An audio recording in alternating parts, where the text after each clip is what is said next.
प्रेरणास्पद कथा YouTube channel पर मैं धनंजय जैन आप सभी का हार्दिक स्वागत करता हूं। दोस्तों,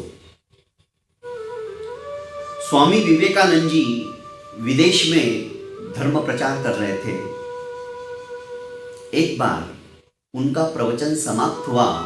एक सुंदर सी महिला उनके नजदीक आती है और कहती है कि स्वामी जी, मेरी एक अभिलाषा है, एक इच्छा है और वो आप पूरी कर सकते हो।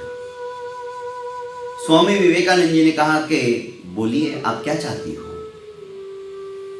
महिला ने कहा, स्वामी जी, मुझे आप जैसा ही एक पुत्र रत्न चाहिए, बस यही मेरी कामना है, यही मेरी इच्छा है। पर यह इच्छा तभी पूरी होगी जब आप मुझसे विवाह करोगे, शादी करोगे, क्योंकि आपके बिना वैसा पुत्र रत्न प्राप्त होना असंभव है।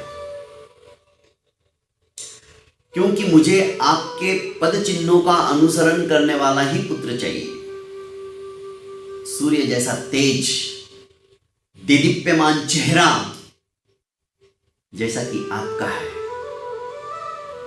हठात से किसी के भी मन को आकर्षित करने वाला आपका ये जो आनंद है, बस वैसा ही तेज मेरे पुत्र रत्न के ऊपर होना चाहिए।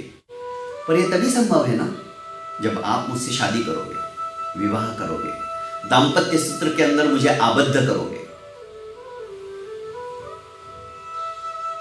स्वामी विवेकानंद जी हाथ जोड़कर बोले कि हे देवांगनाओं के रूप को भी तिरस्कृत करने वाली देवी, तुम नहीं जानती मैं आजीवन ब्रह्मचर्य व्रत का धारक हूं। मैंने आजीवन ब्रह्मचर्य धारण किया है। मैं ब्रह्मचर्य खंडित नहीं कर सकता। पर इसका एक उपाय मेरे पास है। सुंदर स्त्री अत्यंत प्रसन्न हो गई। बोली, स्वामी बताइए क्या उपाय है। उपाय छोटा सा है और बहुत अच्छा है।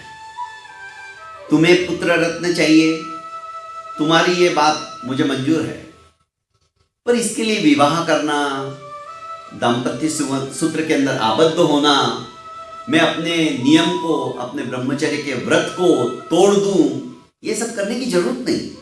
तुम मुझे ही अपना पुत्र रत्न मान लो। मैं तुम्हें अपनी मां मान लेता हूं, मां समझता हूं। जरूरी नहीं है कि शादी के पश्चात भी मेरे जैसा ही पुत्र हो। पुत्री भी हो सकती है, नहीं भी हो सकता है। पर तुम्हारी जो इच्छा है मेरे जैसा ही पुत्र रत्न, तो मुझे ही अपना पुत्र बना लो ना।